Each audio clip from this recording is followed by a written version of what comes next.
দিকে আমার আল্লাহ চিৎকার দিয়া বলবেন লিমানিল মুলকুল ইয়াউম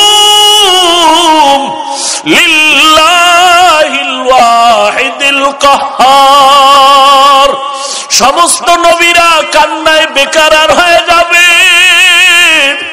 ওই সময় আবার আপন কেউ থাকবে না। ওই কিয়ামতের ময়দানে আমি ওমর আসামির কান গড়ায় দাঁড়াইতে পারবো না। ওয়ার্দ জাহানের খলিফা হযরত ওমর দিনের বেলা মানুষের বিচার করে, রাতের বেলা ঘুরে ঘুরে ঘুরে ঘুরে মানুষের কি হালাত তাকায় তাকায় দেখে। আজকে ওমর একা, সাথে একটা গোলাম আছে, আসলাম কেউ নেই। রাতের অন্ধকারে জঙ্গলে ঘুরে কি খবর মানুষের। পাহাড়িয়া কিনারায় ঘরের পাহাড়ের কিনারায় গিয়ে দেখেন একটা ভাঙা ঘর, আগুন জ্বলে আগুন। ওমর দূরে দাঁড়ায় তাকায় দেখে একটা বৃদ্ধা মহিলা আগুন পাত্রে আগুন গরম করে পানি। তার আশেপাশে কিছু বাচ্চাগুলো ঘুমাইতেছে মাটিতে পড়িয়ে। হঠাৎ একটা বাচ্চা সজাগ হয়ে কান্না করে বলে, আম্মু খানা দাও। মা বলে, খানা রেডি হচ্ছে, অপেক্ষা কর। বাচ্চা কান্না করে আবার ঘুমায় গেল। ওমরে ফারুক রাদিয়াল্লাহু তাআলা আনহু সামনে এসে সালাম দিলেন। সালাম। আম্মা জান বলেন, কে তুমি? হে যুবক। বলে, আমি আসছি একটা অজান্তে একটা আগন্তুক ব্যক্তি, খোঁজ খবর নিচ্ছি কার কি সমস্যা। মহিলা জানে না এই ওমর। ওমরও বলে না আমি ওমর। মহিলা বলে, ওই যুবক, তুমি আমার কি উপকার করবা? তবে একটা কথা শুনো, আমগো দেশ চালায় নাকি ওমর নামের খলিফাতুল মুসলিমিন, তবে আমার মনে বড় কষ্ট। দুনিয়াতে পারলে তো পারলাম, না হয় কিয়ামতের ময়দানে ওমরের বিরুদ্ধে আমি আল্লাহর কাছে বিচার দায়ের করব। ওমর পরিচয়টা গোপন রাখিয়া কয়, মা কারণটা কি? বলে, ও যুবক, তুমি জানো না আজকে আমার ঘরের চুলা আগুন জ্বলে, খানা নাই। একদিন আর দুদিন না আমিও খানা পাই না। বাচ্চাগুলো না খেয়ে খেয়ে ধুকে ধুকে চামড়া পিঠের সাথে লেগে গেছে, মাটিতে পড়ে আছে। ওমর নিজের পরিচয় গোপন রেখে বলে, মা অপেক্ষা করেন, আমি একটু উপকার করতে পারি কিনা দেখি। হযরত ওমর গোলাম নিয়ে চলে গেলেন বাইতুল মাল, অর্থ মন্ত্রণালয়।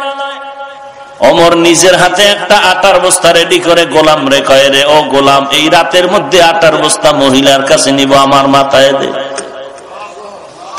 আসলাম ডেকে বলেন, খলিফাতুল মুসলিমিন, আপনাকে দেখলে শয়তান পালায়া যায়। আপনি অর্ধজাহানের খলিফা, আটার বস্তা আপনি নিবেন না? না, আমি গোলামের মাথায় দেন। ওমর ডাক দিয়ে কয়, আসলাম তুই কি চাও আমি আল্লাহর দরবারে আসামি হয়ে দাঁড়াবো? বলে, না না। কয়, তাহলে আমার দায়িত্ব পালন করার সুযোগ আমাকে দাও। গোলাম নিরুপায় হয়ে ওমরের মাথায় আটার বস্তা তুলে দিলেন। অর্ধজাহানের খলিফা হযরত ওমর আটার বস্তা নিয়ে মহিলার বাড়ি হাজির। সালাম দিয়া বলেন, আম্মা জান ভেতরে ঢুকেন। মহিলা ভেতরে চলে গেল। ওমর আটার বস্তা নামাইয়া নিজ হাতে রুটি বানানো শুরু করলেন। ওমর নিজ হাতে রুটি বানাইয়া এরপরে বলে, আম্মা জান আটাও রেখে গেলাম, রুটিও রেখে গেলাম, রুটি খান, বাচ্চাদের দেন, আবার শেষ হওয়ার আগে খবর নিব। ওমর যখন বিদায় নেয়, আল্লাহর বান্দি বলে, যুবক একটু দাঁড়াও, আমি আমার কলিজা ভরে তোমার জন্য একটু দোয়া করিয়া দেই। আল্লাহর বান্দি হাত উঁচু করে বলেন, মালিক, আমার দেশে যদি এই যুবকের ক্ষমতায় দিতা, ওমরের দিতা না। ওমর যদি না হয় যুবক হইতো তো আমগো দেশ বেহেশতের বাগান হয়ে যেত। হযরত ওমর পরিচয়টা গোপন রেখে বিদায় নিয়ে চলে গেলেন। পরের দিন মসজিদে নববীর মধ্যে পরামর্শ ডাইকা ওমর ডাক দিলেন, যাও একজন বার্তাবাহক ওই এলাকার মহিলাকে বলো খলিফাতুল মুসলিমিনের দরবারে আসতে। ওমর যখন লোকটাকে পাঠায় দিল, লোক গিয়ে যখন বলল, যাও খলিফাতুল মুসলিমিন ডেকেছেন। মহিলা বড় ভয়, গতকালকের ঘটনা বুঝি যুবক ওমরের কাছে বলিয়েই ফেলাইছে, আমার আজ ফাঁসি হয়ে যাবে। মহিলা এমন কান্নার আওয়াজ, সন্তানদের থেকে এবার বিদায় নেয় আর বলে মনের মতো মাকে দেখে নাও, আর জীবনে দেখা হবে না। আজ আমার খলিফাতুল মুসলিমিনের দরবারে হাজিরা হতে হবে, আমার বিচার হবে। কিন্তু এদিকে ওমরের কি হালাত, লম্বা একটা পাগড়ি হাতে নিয়ে ওমর দাঁড়িয়ে আছেন। উপস্থিত পরিষদের কেউ কিছু জানে না কি হালাত। মহিলা আস্তে আস্তে করে ওমরের দরবারে যখন আসিয়া তাকায় দেখল, আশ্চর্য, গতকাল রাতের সেই যুগ। আপনি এই পাগড়ির মাথাটা ধরেন, আর একটা মাথা দিয়ে ওমরের গলায় পেঁচাইয়া বলে আমাকে রাস্তায় রাস্তায় টানেন, আর আমি ওমরের বিচারটা করেন। এমন ভুল যেন আর জীবনে না হয়, মেহেরবানি করে আমার বিচার করেন। তারপরও চাই দুনিয়াতে বিচার হয়ে যাক, কিন্তু হাসরের ময়দানে যেন ওই আসামের কাঠগড়ায় দাঁড়াইতে না হয়। কারণ কিয়ামতের ময়দান বড় ভয়ঙ্কর, সূর্য মাথার উপরে নেমে আসবে, জমিনটা সূর্যের তাপে তামা হয়ে যাবে। সূর্যের তাপে বেঈমান আর গুনাহগারের মাথার মগজগুলো টাস টাস করে ফেটে যাবে। জাহান্নামের আওয়াজ ডেকে ডেকে বলবে, ও আল্লাহ, গুনাহগার গুলো কই, আমার পেটের মধ্যে দাও, যারা দুনিয়াতে তোমার সাথে বেঈমানি আর নাফরমানি করেছে। ওমরের কান্নায় পরিষদের সবার চোখে পানি। ও এলাকার যুবক, পা দুটো যদি আগায় দাও, আমি পায়ে হাত রেখে বলি, আল্লাহর কোরআনের মিথ্যা মনে করিও না, আমার নবীর কথা মিথ্যা মনে করিস না রে যুবক। हकीकत से तो दुनिया बेखबर है, दुनिया की नुमाइश पर नजर है।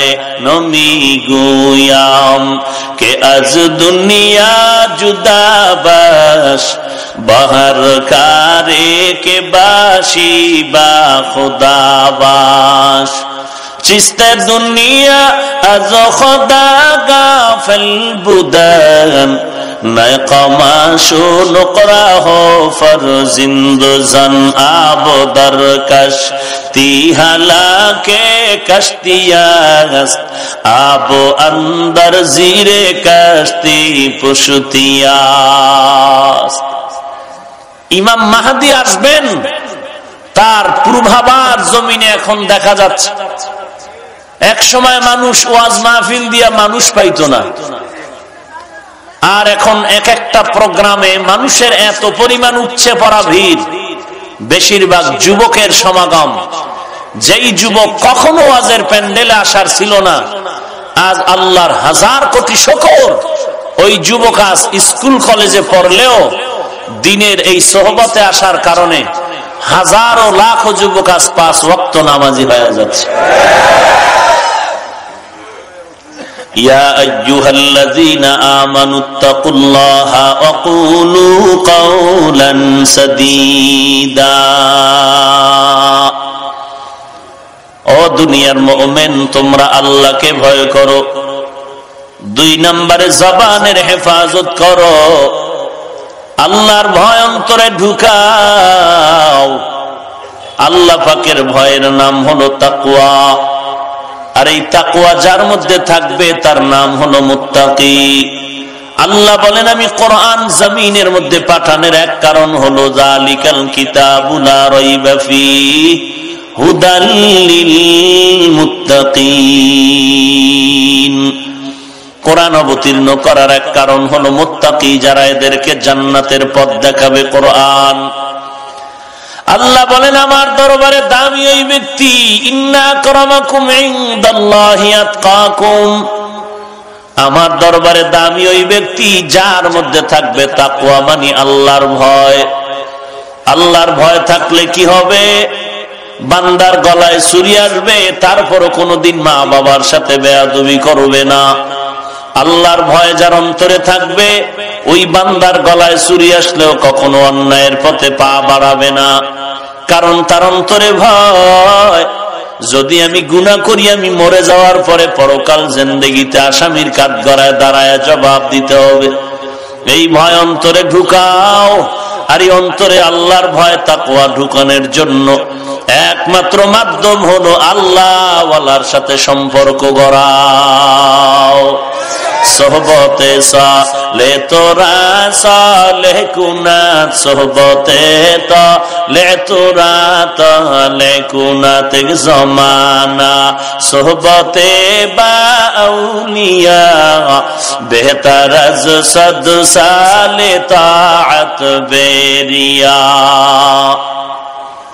পারস্যের কবি আল্লামা শায়েখ সাদি রহমাতুল্লাহ আলাইহি একদিন গোসলখানার মধ্যে ঢুকলেন। গোসলখানার মধ্যে ঢুকে দেখে গোসলখানার থেকে মিশকের ঘ্রাণ পাওয়া যায়। ওলিয়ে কামেল আল্লামা শায়েখ সাদি তালাশ করেন এত আতরের ঘ্রাণ, মিশকের ঘ্রাণ কেন, কোথাও কোনো মিশক পড়ে আছে নাকি। তালাশ করে দেখেন কোনো মিশক নেই, আতর নাই, কিছুই নাই, একটা মাটির চাকা পড়ে আছে। আল্লামা সাদি মাটির চাকা হাতের মধ্যে নিয়ে নাকের কিনারায় নিয়ে তাকায় দেখে ওই মাটির চাকার মধ্যে মিশকের ঘ্রাণ পাওয়া যায়। সাদি তার ফারসি ভাষায় মাটির চাকারে প্রশ্ন করলেন, গলে খুশবু ये दर हम्माम रूज़ेत रसीद अज दस्त महबूब बदस्तम बदू गफ्तम के मिशके या अबीरी के अजबुए दिलावीज़े तुमस्तम बगफ्तामन गले नाची जबूदम वलेकिन मुद्दते बागल नशस्तम जमाले हम नशीदर मन असर कर वगर नामन हुमा खा कम के हंसताम। আল্লামা সাদি মাটিকে ডেকে বলেন, একদাস নামের আধারে বসিয়া হেরিনো মাটির ঢেলা হাতে নিয়ে শুকিয়া দেখিলাম রয়েছে সুবাস মেলা। কহিল তাহারে কস্তুরী, ও তুমি, ওগো তুমি কি আতুর দা, তোমার গায়েতে সুবাসে ভরা, ওগো তুমি কি গুলিস্তা। মাটি জবাব দিয়া বলে, কহিল সব কিছু আমি নহি, আমি অতি নিচু মাটি, ফুলের সাথে থাকিয়া তাহার সুবাসে হইলাম খাঁটি। এরে মাটি, তোমার থেকে এত ঘ্রাণ কেন, বলো তুমি কি মিশক নাকি আতরদা। মাটি ডেকে বলেন, না রে সাদি, আমি মিশক না, আতর দাও না, তবে আমার মধ্যে এত ঘ্রাণ কেন জানো, আমি একটা ফুলের গাছের গোড়ায় থাকার কারণে ফুলের অ্যাকশন আমার মধ্যে ঢুকে এসেছে। আল্লামা সাদি বলেন, এরে দুনিয়ার মানুষ, একটা মাটির চাকা ফুলের গাছের গোড়ায় দীর্ঘ সময় থাকার কারণে ফুলের ঘ্রাণ যদি মাটির মধ্যে আসতে পারে, একজন দুনিয়াওয়ালা জাহান্নামের মানুষটা, দুশ্চরিত্র মানুষ, একজন ভালো আল্লাহওয়ালার সংস্রবে আসলে কেন বান্দা ভালো হতে পারে না। সোহবতে চলে তোরা সালেহ কুনাদ, সোহবতে তলে তোরা তলে কুনাত জমানা, সোহবতে বাউলিয়া বেহতর আজ সদ সালে তাআত বেরিয়া। কি ভাই সমস্যা কোনো? উঠা বসা করেন, আমি মোনাজাত দিয়ে দিব, কারণ আপনারও কষ্ট আমারও কষ্ট। প্রচন্ড ঠান্ডার মধ্যেও বসে আছেন, কষ্ট নিয়েও কিছু কথা বলতেছি। আগ্রহ প্রকাশ থাকলে কষ্ট হলেও যাব সামনে। উঠা বসা করে বিশৃঙ্খলা করলে দোয়া করে দিন। থাকবেন কিছু সময়, তাহলে কেউ তো উঠবেনই না, কাউকে উঠতেও দিবেন না, চেপে ধরে রাখবেন। আল্লাহ সবাইকে কবুল করেন। ইয়া আইয়ুহাল্লাযীনা আমানুত্তাকুল্লাহা ওয়া কুলু কাওলান সাদীদা। ভয় করব কাকে? এই ভয়ের নাম তাকওয়া, এই ভয়ের নাম খশিয়া, এই ভয়ের নাম খৌফ। আল্লাহর নবী বলেন আত-তাকওয়া হাহুনা, তিনবার নবী বলেন আত-তাকওয়া হাহুনা, তাকওয়া হাহুনা। তাকওয়া অন্তরে থাকে, অন্তরে থাকে, অন্তরে থাকে। তাকওয়া কই থাকে? অন্তরে থাকার জিনিসটা দেখা যায়, বলেন। আত-তাকওয়া ফিত তাআ হুয়াল ইখলাস। তাকওয়া ইবাদতের বেলায় তরজমা হবে ইখলাস। ইখলাস কাকে বলে? আল্লাহ বলেন ওয়ামা উমিরু ইল্লা লিয়াবুদুল্লাহা মুখলিসিনা লাহুদ্দিন। তাসফিয়াতুল আমালি মিন তালাবি আওয়াজিন ওয়া গরজি আরজিন ওয়া রুইয়াতি রিয়াইন।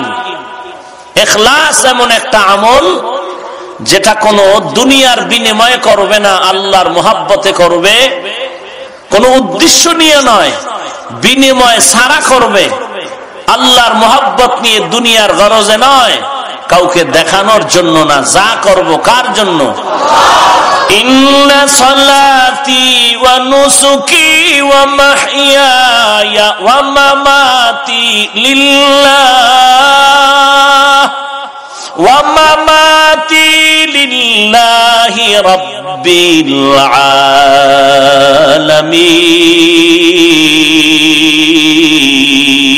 আলামিন। ই কালামে জিন্দা কুরআনে হাকিম, হিকমতে উলা ইয়াজালাসতু কদিম বখা কুরআ কালামুল্লাহ বসনো কদিমাস্তি কদিমাস্তি নইনো। আমার নামাজ, আমার রোজা, আমার যাকাত, আমার হজ, আমার কুরবানি, আমার মরে যাওয়া, বেঁচে থাকা কার জন্য? ওই যে শুরুতে বলেছিলাম, ভুলে গেছেন নাকি? মানুষের জীবনে আসল কতজন বলছিলাম?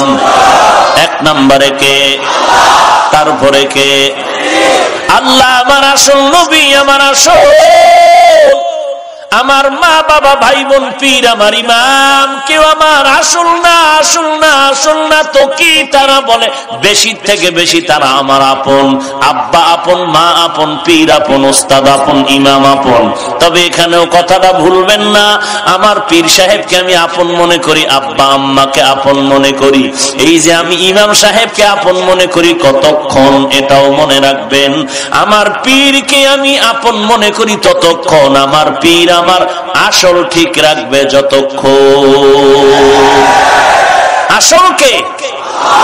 তারপরে কে? অতএব আমি আমার পীরকে মানি ততক্ষণ, পীর আমার আল্লাহ এবং নবী মানবে যতক্ষণ। যদি দেখি আমার পীর আমার আল্লাহ মানে না, নবীও মানে না, ওই পীরকেও আমি মানি না। ভেজাল আছে কোনো? দালালি আছে? দলাদলি আছে? কথা ক্লিয়ার? আব্বা আমার আপন, পীর আমার আপন, আসল কে? আল্লাহ, আসল কে? নবী। অতএব আমি আব্বাকে মানি, মা মানি, বাবা মানি, সব মানি আপন হিসাবে না আসল হিসাবে? এই যে আপন হিসাবে আমি পীর সাহেবকে মোহাব্বত করি কতক্ষণ? কতক্ষণ? আমার আল্লাহ এবং নবী মানবে যতক্ষণ।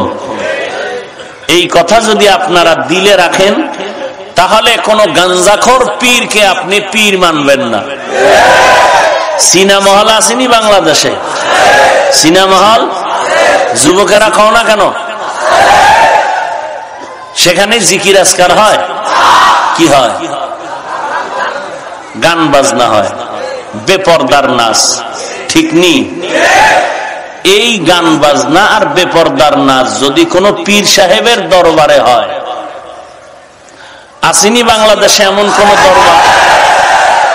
আসেনি যে বেপরদাও চলে, গাঞ্জার আড্ডা চলে, মদের আড্ডা চলে, নাচ গানও চলে? তা আমাকে বুঝাও, সিনেমা হল আর পীর সাহেবের দরবারে ব্যবধান কি?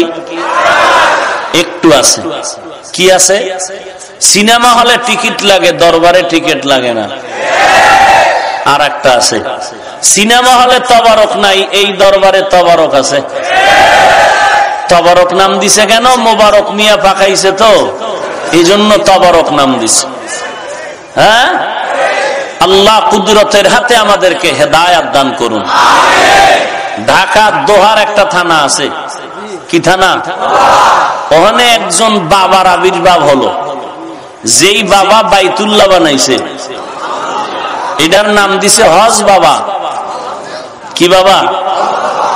কিছু পাগল ছাগল গিয়া সাদা কাপড় পইরা ওই ঘরটার চতুর্দিকে ঘুরে আর লাভবাহিক, শুধু লাভবাহিকটা শিখছে, আর কিছু শিখে নাই। ঘুরে আর লাভবাহিক বলে, আর বলে বাইতুল্লাহ যাওয়া লাগবে না, হ্যাঁ আইলেই হজ বাবার কাছে হজ হয়ে যায়। অবশ্য মুসলমানের স্লোগানের কারণে প্রশাসন যথেষ্ট পরিমাণ ভূমিকা রেখে ওরা দমন করে ফেলেছে। কিন্তু একটা না তো, এইরকম নামে বেনামে কত জিনা মদের আড্ডা চলতেছে, ধর্মীয় ব্যানার টানায়া পীরের নামের দরবারে।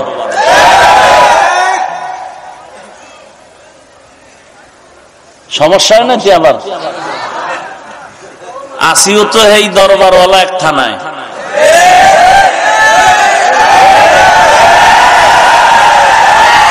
হায় হায় হায় হায় হায় হায় হায়, আল্লাহ হেদায়াত দান করে। সব ভেজালের মূলে দুর্বলতা কয়টা? এক নম্বরে ধর্মীয় শিক্ষা নাই, পিসাবেরও নাই, মুরিদেরও নাই। পীরেও কোরআন পড়তে যান। আচ্ছা আমাকে বলেন, কোন ভেজাল নাই, আমি কোন পীরের বিরোধী না, আমিও টাটকা পীরের মুরিদ। আমাকে বলেন, আমার রসুল থেকে বড় পীর সাহেবের কি নাম? আন্দাজি নাই। কেন? খাজা মঈনুদ্দিন, বড় পীর আব্দুল কাদের জিলানী, এরা নবীর থেকে বড় না? সবাই একমত? মাইজবান্ডার, দেওয়ানবাগ, রাজারবাগ, কুতুববাগ, সুরেশ্বর নাই, চরমনাই, উজানি, জৈনপুর, ফুরফুরা, সারসিনা, কেউ নাই। ঈসা নবী তাও না? সবাই একমত? আমার নবীর থেকে বড় কোন পীর নাই। এইবার আমাকে বলেন, সেই নবী দিনের কাজ করার জন্য নিজের ঘর থেকে বের হইয়া মানুষের দ্বারে দ্বারে গেছেননি? গেছেননি? মদিনার থেকে খাজা মঈনুদ্দিন রহমাতুল্লাহ আলাই ভারতের জমিনে এসে কালেমার দাওয়াত দেওয়ার কারণে 90 লক্ষ বিধর্মী তার হাতে কালেমা পড়েছে। ইয়ামান থেকে 360 আউলিয়ার কাফেলা নিয়া শাহজালাল সিলেটের জমিনে পদার্পণ করেছেন। গৌর গোবিন্দ বাধার প্রাচীর হয়ে দাঁড়ায় গেল। গৌর গোবিন্দ বলে, এই মোল্লা ফিরে যাও।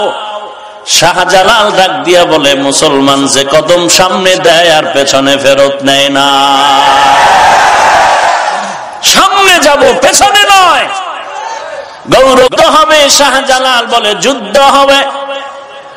বলে কতদিন পর? বলে অমুক দিন যুদ্ধ হবে, সৈন্য রেডি, অস্ত্র রেডি। শাহজালাল বলে, আমার সৈন্য নাই, অস্ত্র নাই। দেরি না করিয়া রাতের বেলা তাহাজ্জুদে দাঁড়ায় আরশে আজিমের সাথে কান্না শুরু করলেন। ও দয়ার মালিক, আমরা তো হিন্দুদের উপরে আঘাত করার জন্য আসি নাই, আমরা তো খ্রিস্টানের উপরে আঘাত করার জন্য আসি নাই। কারণ ইসলাম ধর্মে সব ধর্ম পালন করার স্বাধীনতা রাখছে, কারণ এটা পরীক্ষার হল। পরীক্ষার হলের মধ্যে সে উত্তর ভালো লাগবে তার যেই স্বাধীনতা, প্রশ্নের উত্তর যারা উল্টা পাল্টা লাগবে তাকেও সেই স্বাধীনতা দেওয়া হয়, বাধা দেওয়া হয় না। কারণ দেখা যাবে ফলাফলের বেলায়। আল্লাহ বলেন, এই ধর্মের উপরে কোনো জোর জবরদস্তি করে কিছু করা যাবে না। হিন্দু তার ধর্ম পালন করবে, কোনো বাধা নাই। খ্রিস্টান তার ধর্ম পালন করবে, বাধা নাই। এই জন্য বাংলাদেশে কোনো মৌলবী, কোনো আলেম ওলামা হিন্দুদের বিরুদ্ধে বলি না, খ্রিস্টানের বিরুদ্ধে বলি না। হ্যাঁ, যখন ইসলামের ব্যাপারে কথা কয় তখন আমরা জবাব দিতে বাধ্য হয়ে যাই। না হয় ইসলাম দিয়ে যদি দেশ চলে, হিন্দু বৌদ্ধ সব ধর্মের লোকেরা স্বাধীনতা আরো বেশি পাবে। দুনিয়ার সরকারও যেমন স্বাধীনতা দিয়েছে, ইসলামও তেমন স্বাধীনতা দিয়েছে। গৌর গোবিন্দের এই মোকাবেলায় শাহজালালের অস্ত্র নাই, কোনো মানুষ নাই। তাহাজ্জুদে কান্না শুরু। নামাজ পড়িয়া মোনাজাত করলেন, ও আল্লাহ তুমি মেহেরবানি করে সাহায্যের ফেরেশতা পাঠায়া দাও। নামাজ পড়ে মোনাজাত করে ফজরের নামাজের আজান শুরু হয়ে যাবে কিছুক্ষণ পরে।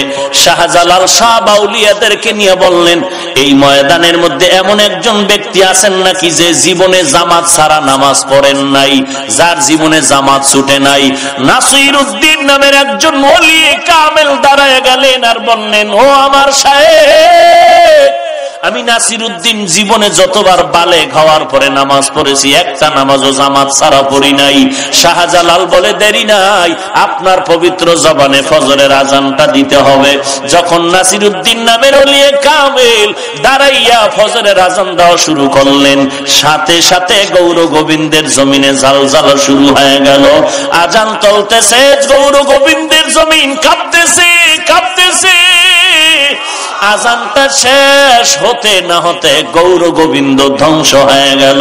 ওরে বাংলার মুসলমান যারা জেহাদ করার নামে অস্ত্র নিয়ে দৌড়াচ্ছ, অস্ত্র দ্বারাও হত্যা করবা, এই দেশে ইসলামের বিপ্লব ঘটাইবা। শাহজালাল তো সিলেটের জমিনে বিপ্লবের জন্য অস্ত্র ধারায় নাই, এখনো তো আজান চলে, তাহাজ্জুদ চলে। তার আজানে যদি গৌর গোবিন্দের পতন হয়, তোমার আজানে কেন হয় না? অস্ত্র নিয়ে মাস্তানি করিস না, আমার মাওলার সাথে যোগাযোগ ঠিক কর। বিজয় দেওয়ার মালিককে তো আল্লাহ বিজয় দেবে গাঞ্জা খাইলে। নামাজ নাই, রোজা নাই, রসুলের সুন্নাত নাই, বিপ্লব চায়। তোর নিজের বডিতে তো ইসলামের বিপ্লব নাই, তুই দেশে বিপ্লব করবি কি করে? আগে নিজের বডির মধ্যে ইসলামের বিপ্লব ঘটাও, রসুলের তরিকা মতো চলো। ওই যে আইজিপি সাহেব একটু ইশারা দিলেন না, ওই হজে গেছিলাম গত বছরের আগের বছর, তো অনেক দামি দামি মানুষ ছিলেন বাংলাদেশের, যাদের ইশারায় গোটা দেশ চলে। তো এরা জিজ্ঞাসা করলো, এই জঙ্গির উত্থান কেন? তো অনেক ওলামায়ে কেরাম আমরা ছিলাম, যে এরা প্রথম কথা বলে, যারা ইসলামের বিপক্ষে এদের বিরুদ্ধে জিহাদ করো। জিহাদের কি পরিণাম, ফজিলাত, এইটা বয়ান। জিহাদ করলে এই লাভ, ওই লাভ, ওই লাভ। জিহাদ তো কলম দ্বারাও যেটা হয়, ইসলামের পক্ষে যারা কলম দিয়ে লেখে, এটাও জিহাদ। আমরা যে বয়ান করতেছি, মানুষকে শালীন ভাষায় জান্নাতের দিকে ডাকতেছি, এটাও জিহাদ। ওই মূর্খের গোষ্ঠী বুঝবে কি করে কোরআন হাদিসের ইলম না শিখলে? ওরা তো মনে করে তরবারি দিয়ে মারতে পারলে জিহাদ। সূরা আনকাবুত 69 নম্বর আয়াত, ওয়াল্লাযীনা জাহাদু ফীনা লানাহদিয়ান্নাহুম সুবুলানা। এই আয়াতের ব্যাখ্যা পর জিহাদ কি জিনিস ওখানে টের পাবি। আমরা যারা বয়ান করি, এটাও জিহাদ। যারা ইমাম সাহেবরা জুমায় বয়ান করে, এটাও জিহাদ। মাদ্রাসায় যারা কিতাব পড়ায়া ও মুসলমানের সন্তানগুলোকে নবীর আদর্শওয়ালা বানায়, এটাও জিহাদ। তুমি শুধু অস্ত্রের জিহাদ করে পেয়েছো, নামাজ নাই, রসুলের সুন্নাত নাই, অস্ত্র নিয়ে বিপ্লব ঘটাবা। আল্লাহর কসম করে বলছি, এই জমিনে তরবারি নিয়ে নামাজ রোজা বাদ দিয়া জিহাদ করছে, এরকম একটা প্রমাণ পারলে দে, বাপের বেটা দ্বারা। তোরে কে বলেছে নামাজ রোজা বাদ দিয়া তুই জিহাদ করবি? কে বলেছে তোকে? রসুল মক্কার 13টা বছর জিন্দিগি কাটাইলেন মক্কায়, কি পরিমাণ কষ্ট সহ্য করেছেন। রসুলের 63 বছরের সব জিন্দিগি একদিকে, মক্কায় মদিনায় যাওয়ার আগের 3 বছরের কষ্ট একদিকে। কিন্তু মক্কার এই 3 বছর, মদিনায় যাওয়ার আগে এত কষ্ট, নবী একবারও তরবারি হাতে নিলেন না কেন? মদিনায় গিয়া নবী তরবারি নিয়ে যুদ্ধ করলেন, সেনা প্রধান হলেন কেন? এর ইতিহাস পড়ো। এই জন্য আমি আগেই বলছি, কথা ঘুরে ফিরে একই। জাহান্নামের ভয় নাই, ধর্মীয় শিক্ষা নাই, তাকওয়াওয়ালা মুরব্বি নাই। এই কারণে ওই মানুষগুলো ভেজাল করে, বেশি ভেজাল করে। খোঁজ নিয়ে দেখেন, একটারও মুরব্বি নাই। খোঁজ নেন ভালো করে, যারা উল্টা পাল্টা ইসলামের অপব্যাখ্যা করে এদের খোঁজ নেন। কোরআন হাদিসের আরবি জ্ঞান নাই, যা পরে বাংলা টাংলা পইরা মাস্তানি করে। আর কি বলে জাহান্নামের ভয় তো নাই। ওই এইটা কেমনে টের পাইবেন? কান্নাকাটির বয়ান তো তারা করবে না। কেউ যদি কান্নার বয়ান করে এর বিরোধিতা করে, এই বুঝবেন যে এদের মধ্যে জাহান্নামের ভয় নাই। এক সোরায় কয় আমরা মানুষের দেখায় কান্দি না, আমরা গোপনে কান্দি। তা আমি বললাম যেই বান্দা আল্লাহর ভয়ে গোপনে কান্দে ওই বান্দার সামনে যখন আল্লাহর জাহান্নামের বয়ান করা হবে ওর কান্না লাগবে না, এমনি চোখ দিয়া অনিচ্ছায় পানি বের হয়ে যাবে।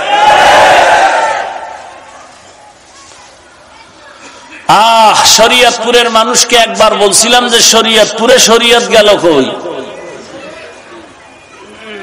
মারেফত লইয়া ঢোল বাজায়, শরীয়ত কই? শরীয়তরা মুকদ্দম দার আকনু মারিফত আজ শরীয়ত নিসতবেরু। আল্লাহর রাস্তে সবার কাছে ক্ষমা চাই রে ভাই, রাগ করবেন না, বেয়াদবি মনে নিবেন না। কোন টার্গেট নেই, কিছু নেই। সবাইকে আমি যা বলি একটাই টার্গেট, জাহান্নাম থেকে মুক্তি করতে চাই, জান্নাতে নিতে চাই।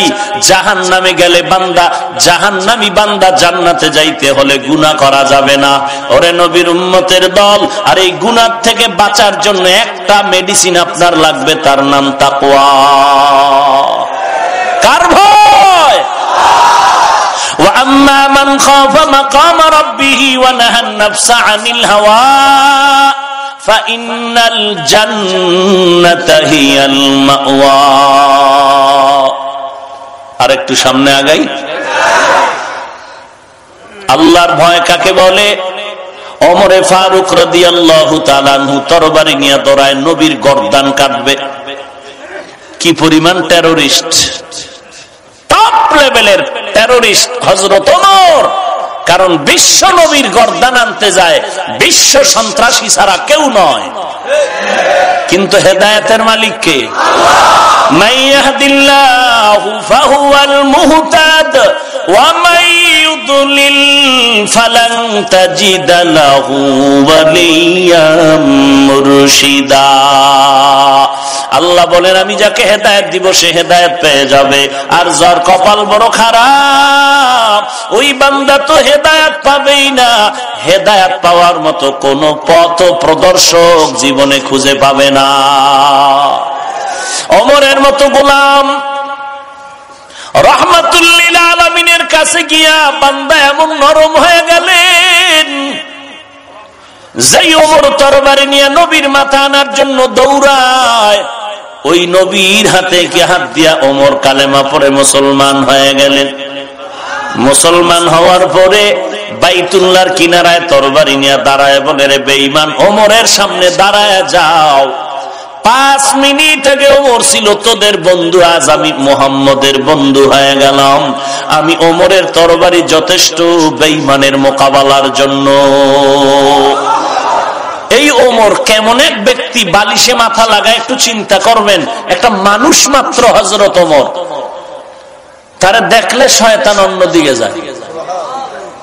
বেচারা মদের বোতল নিয়ে হাঁটতেছে, হঠাৎ করে দেখে ওমর আসতেছে, কোন দিকে দৌড় দিবে, ভাগারও জায়গা নাই।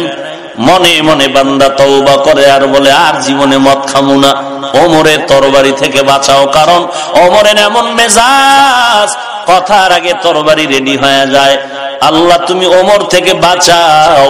ওমর আসতেছে, লোকটাও যাচ্ছে, কাঁপতেছে শরীর। ওমর যদি টের পায় আমদের বোতল হাতে, তো আজকে আমার রক্ষা নাই।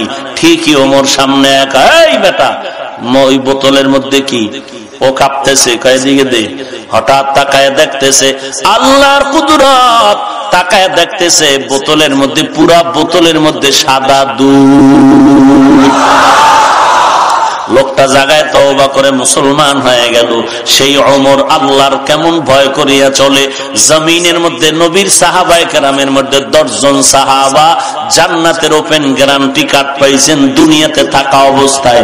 এর মধ্যে আপনারা এই কথা কি আর জানেন নাই? জানেন কয়জন? বলেন তো, এক নম্বরে কার নাম? দুই নম্বরে কে? ওমর। সেই ওমর জান্নাতের টিকিট পেয়ে কান্না করে, গালের মধ্যে দাগ। ঈদের দিন সবাই ঈদের নামাজ পড়ে আনন্দ করে, ওমর দরজা লাগায় কান্না করে। নবীজির সাহাবী আবু হুরায়রা রাদিয়াল্লাহু আনহু বলেন, খলিফাতুল মুসলিমিন কেন কাঁদেন?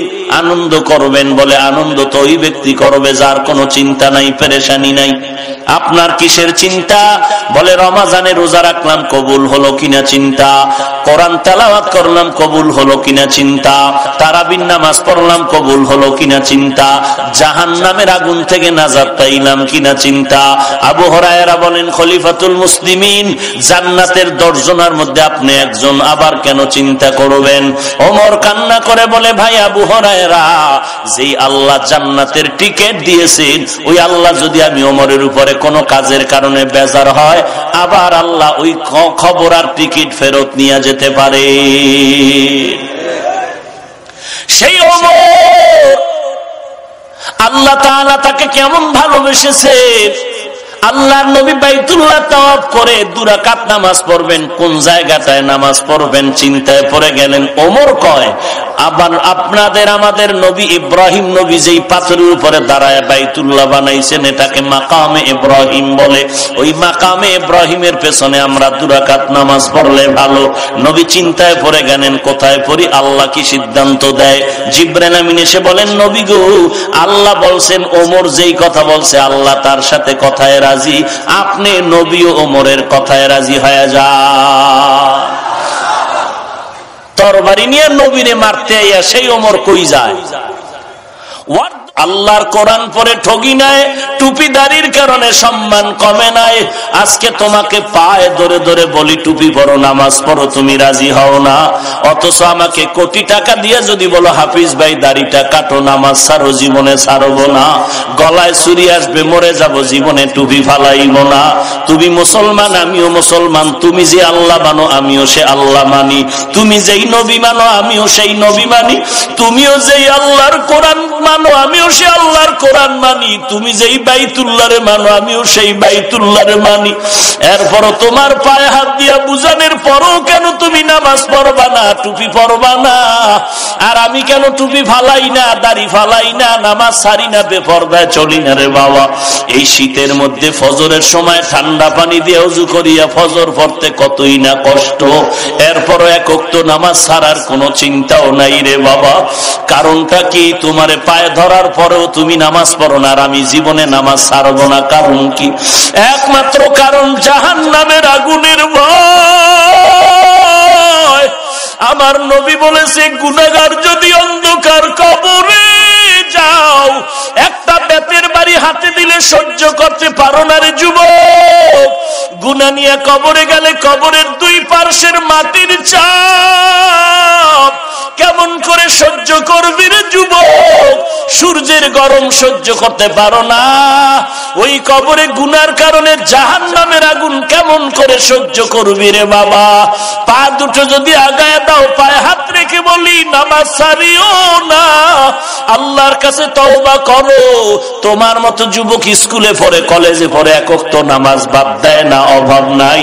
র‍্যাব, আর্মি, পুলিশ, বিডিআর বহু আছে, নামাজি অভাব নাই। তুমি কেন পারবা না? কোটি টাকার মালিক ব্যবসা করে, 1 টাকাও হারাম খায় না, তুমি কেন পারবা না?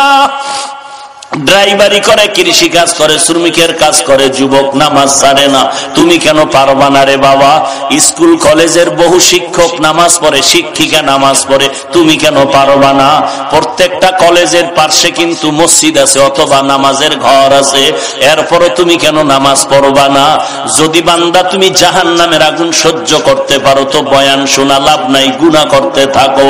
আর যদি বালিশে মাথা লাগায় চিন্তা করো, না আমি জাহান্নাম সহ্য করতে পারবো না। তাহলে তুমি আল্লাহর ভয় নিয়ে তওবা করো, জীবনে আর নামাজ ছাড়বা না, মা বাবাকে কষ্ট দিবা না, দেশের বিরুদ্ধে ষড়যন্ত্র করবা না, জাতির বিরুদ্ধে কোনো ষড়যন্ত্র করবা না, আল্লাহওয়ালা ওলামায়ে কেরামের সাথে বেয়াদবি করবা না, 5 ওয়াক্ত নামাজ পড়বা, সহিভাবে কোরআনটা শিখবা, আল্লাহওয়ালাদের সোহবতে চলবা, মা বাবার খেদমত করবা, গলায় চুরি আসবে আর নামাজ ছাড়বা না, জবান দিয়া কাউকে কষ্ট দিবা না, জীবনে কোনোদিন দেশ ও জাতির বিরুদ্ধে ষড়যন্ত্র করবা না। যদি বান্দা তোমার অন্তরে তওবা করার খাঁটি নিয়ত হয়, খাঁটি তওবার নিয়তে দুটো হাত আল্লাহকে দেখায় দাও। আয় আল্লাহ, সবার হাত আপনি কবুল করে নেন, আমাদের তওবা কবুল করে নেন, তওবার উপরে মজবুত হয়ে চলার তৌফিক দান করেন, আমিন। আলহামদুলিল্লাহি রাব্বিল আলামিন, ওয়াসসালাতু ওয়াসসালামু আলা সাইয়্যিদিল আম্বিয়াই ওয়াল মুরসালিন ওয়া আলা